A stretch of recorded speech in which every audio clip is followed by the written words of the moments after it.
एक दफा का जिक्र है कि एक दर्जी अपनी दुकान में बैठा कपड़े सी रहा था। अचानक से वहां एक हाथी का बच्चा आ गया और ऊंचा ऊंचा बोलने लगा। दर्जी ने इसको एक रोटी का टुकड़ा दिया। वो हाथी हमेशा दर्जी की दुकान पर आता था। एक दिन हाथी आया, लेकिन दर्जी ने इसको रोटी के बजाय सुई चुबा दी। हाथी भाग गया।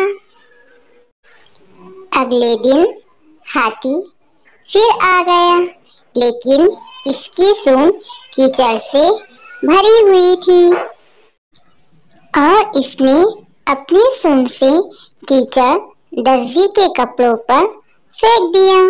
दर्जी के सारे कपड़े खराब हो गए। दर्जी सर पकड़कर रोने लग गया।